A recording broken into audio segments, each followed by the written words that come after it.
Next देखते हैं हम फ्रियॉन्स का। ओके, सो अभी हमने देखा था कि फ्रियॉन्स बनाने के लिए पॉलीहेलोजन कंपाउंड का यूज होता है, और अब हम फ्रियॉन्स के बारे में ही देखने वाले हैं। Okay, so the chlorofluorocarbon compounds of methane and ethane, CFC of methane and ethane are collectively known as freons. तो ये लोग ही फ्रियॉन्स कहलाते हैं। तो मतलब क्या, CFC तो क्लोरोफ्लोरो और कार्बन, कार्बन में मतलब एक कार्बन हो तो मीथेन, दो हो तो इथेन, वैसे तो वही फ्रियॉन्स कहलाते हैं। दे आर एक्सट्रीमली स्टेबल, बहुत ही खतरनाक वाले स्टेबल होते हैं, हिलते डुलते ही नहीं है, किसी के साथ रिएक्शन करते ही नहीं है। इसी की वजह से उनको एज अ रेफ्रिजरेंट यूज होता है। ओके, जैसे कि एसी है, एसी में एक लिक्विड कंटिन्यूअसली घूमता रहता है।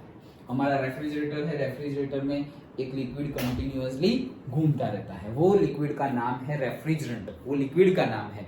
लेकिन उसका केमिकल, वो रेफ्रिजरेंट कोई भी हो सकता है। तो एक हमारा रेफ्रिजरेंट फ्रियॉन भी है, जिसका नाम अभी हमने लिखा था R22। तो वो R stands for refrigerant, R22 बहुत सारे होते हैं, R22, R134A, R12 भी बहुत यूज होता है। तो अलग अलग रेफ्रिजरेंट होते हैं। If you check the sticker on your AC और से फ्रिज, वहां पर लिखा हुआ होगा छोटे से अल्फाबेट्स में कि इसमें कौन सा रेफ्रिजरेंट यूज हुआ है। तो सपोज इसमें जो रेफ्रिजरेंट हो, अभी सपोज लीकेज हो जाए एंड तो R32, R134A, R22, R12 बहुत सारे होते हैं। ओके, तो हम उसको भी अपग्रेड करते रहते हैं कि अगर लीकेज हुआ, एटमॉस्फेयर में चला जाएगा, तो वापस ये ओजोन लेयर डिप्लीशन और वो सब नहीं होना चाहिए। Okay, so that is the case. Okay, बहुत सारे जगह पर ऐसे लिखा हुआ ही होता है। सो बहुत ज्यादा क्या है, ये स्टेबल है। स्टेबल है मतलब क्या, नॉन रिएक्टिव है। स्टेबल मतलब क्या, non reactive. Okay, on reactive वो लिखा हुआ ही है। नॉन टॉक्सिक, नॉन टॉक्सिक भी है।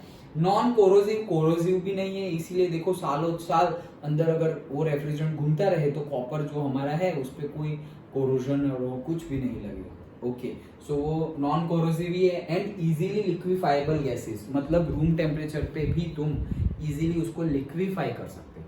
इजीली लिक्विफाइबल मतलब गैसेस को ठंडा करेंगे तो लिक्विड बनेगा, लिक्विड को ठंडा करेंगे तो सॉलिड बनेगा, गर्म करेंगे तो वापस लिक्विड, और गर्म करेंगे तो वापस गैसेस। Okay, like that. तो इजीली वो लिक्विड में कन्वर्ट हो सकते हैं। Freon 12 CCl2F2 is one of the most common freons in industrial use. तो ये पूछा जाएगा, एक मार्क में इंपॉर्टेंट है क्या, कि फ्रियोन 12, अब लिखे क्या, अदरवाइज सब कुछ इसमें कॉमन पार्ट जैसा है, येलो में येलो हो गया। ओके, चलो। सो पहला पॉइंट हमने क्या देखा, पहला पॉइंट देखा हमने क्लोरो, फ्लोरो, मीथेन और इथेन का पार्ट है, और उनकी प्रॉपर्टीज देखी। Okay, properties. सो प्रॉपर्टीज में क्या है, they are stable, they are से non reactive, okay, non corrosive, non toxic, सब कुछ non non non non. Okay, and easily liquefiable gases. Then ये नाम याद रखना, फ्रियोन 12। ओके, फ्रियोन 12 जो है CCl2F2, वो बहुत ही ज्यादा यूज होता है इंडस्ट्री में। It is manufactured from tetrachloromethane by Swarts reaction. हमने देखी स्वार्ट्स रिएक्शन। ओके, तो टेट्राक्लोरोमीथेन में से ये बनाया जाता है। ओके, ये बनाया जाता है टेट्राक्लोरोमीथेन। ओके, हाँ चलो, Swarts reaction. These are usually produced for aerosol propellants, refrigeration and air conditioning purpose। तो उसकी एप्लीकेशन लिख दो। ओके, क्यों बनाया जाता है तो उसकी एप्लीकेशन लिख दी हमने। Okay, then by 1974 total freon production in the world was about 2 billion pounds annually। देखो कब की बात है, तब भी 2 billion pounds annually इसका प्रोडक्शन होता था। ओके, सो से हिस्ट्री रिलेटेड क्या है, 2 बिलियन पाउंड्स एनुअली उसका प्रोडक्शन होता था। Most freon even that used in refrigeration eventually makes its way into the atmosphere where it diffuses unchanged into the stratosphere. Okay, मतलब क्या बोल रहे हैं कि तुम कुछ करो या ना करो, it will go to the atmosphere.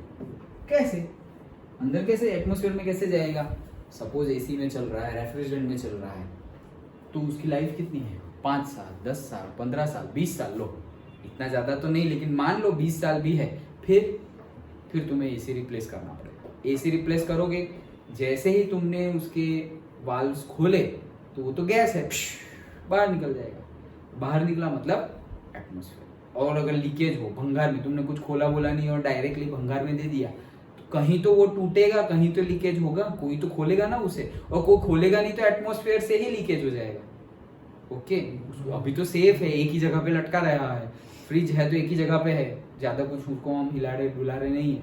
Okay, लेकिन एक ही जगह पे है इसलिए सेफ है। फिर तो वो उसमें से एनी हाउ वो एटमॉस्फेयर में चला जाएगा, और एटमॉस्फेयर में चला गया तो वो चेंज हुए बिना स्ट्रेटोस्फियर में रहता है। जो हमारे लेयर्स है एटमॉस्फेयर के, उसमें स्ट्रेटोस्फियर में वो चेंज हुए बिना, अनचेंज्ड, वो वहां पर रहता है। कहां पर? हमारे एटमॉस्फेयर में। In stratosphere, Freon is able to initiate radical chain reaction that can upset the natural ozone balance. तो अगेन यहाँ पर भी ओजोन बैलेंस आ गया। ओजोन बैलेंस मतलब वही चीज, क्या? Ozone layer. ओजोन बैलेंस मतलब कि जो ऑक्सीजन है वो दूसरे ऑक्सीजन के साथ रिएक्ट करके ऑक्सीजन का ऑक्सीडेशन होके ओजोन बनता है। ओके, सो अगर ये सारे उसको सपोर्ट करता है, जैसे कि स्ट्रेटोस्फीयर में ज्यादा आ गया फ्रियॉन, तो वो प्रोसेस को सपोर्ट करेगा, वो प्रोसेस को सपोर्ट करेगा, तो ओजोन का बैलेंस जो है वो बिगड़ जाएगा। वो कम हो सकता है, ज्यादा हो सकता है, और ओजोन का बैलेंस अगर बिगड़ गया तो ओजोन लेयर का बैलेंस भी बिगड़ जाएगा। Okay, so that is the case. Simple है। ओके, तो हमने सिर्फ एक वर्ड याद रह जाए ऐसे लिखा हुआ है कि CFC मीथेन इथेन के कार्बन कंपाउंड्स है ये। Okay, chlorofluorocarbon compound, chlorofluoro compounds of methane and ethane. Then उसकी प्रॉपर्टीज के भाई वो क्या है, स्टेबल है, मतलब बहुत ज्यादा स्टेबल है, नॉन रिएक्टिव है, नॉन टॉक्सिक है, नॉन कोरोसिव है। ओके, और इजीली लिक्विफाइबल है, वो सारी उसकी प्रॉपर्टीज हो गई। फ्रियोन 12 CCl2F2 बहुत ही ज्यादा वाइडली यूज होता है। देन कार्बन टेट्राक्लोराइड में से बनाया जाता है रेफ्रिजरेंट, एयर कंडीशनिंग, प्रोपेलेंट के तौर पे इन एरोसोल ये यूज होता है। देन एप्लीकेशंस तो वही जो हमने बोली वो एप्लीकेशंस में ही आ गया। हिस्ट्री उसकी तो भाई अराउंड 2 बिलियन पाउंड्स जैसा एन्युअली बनता था इन 1974।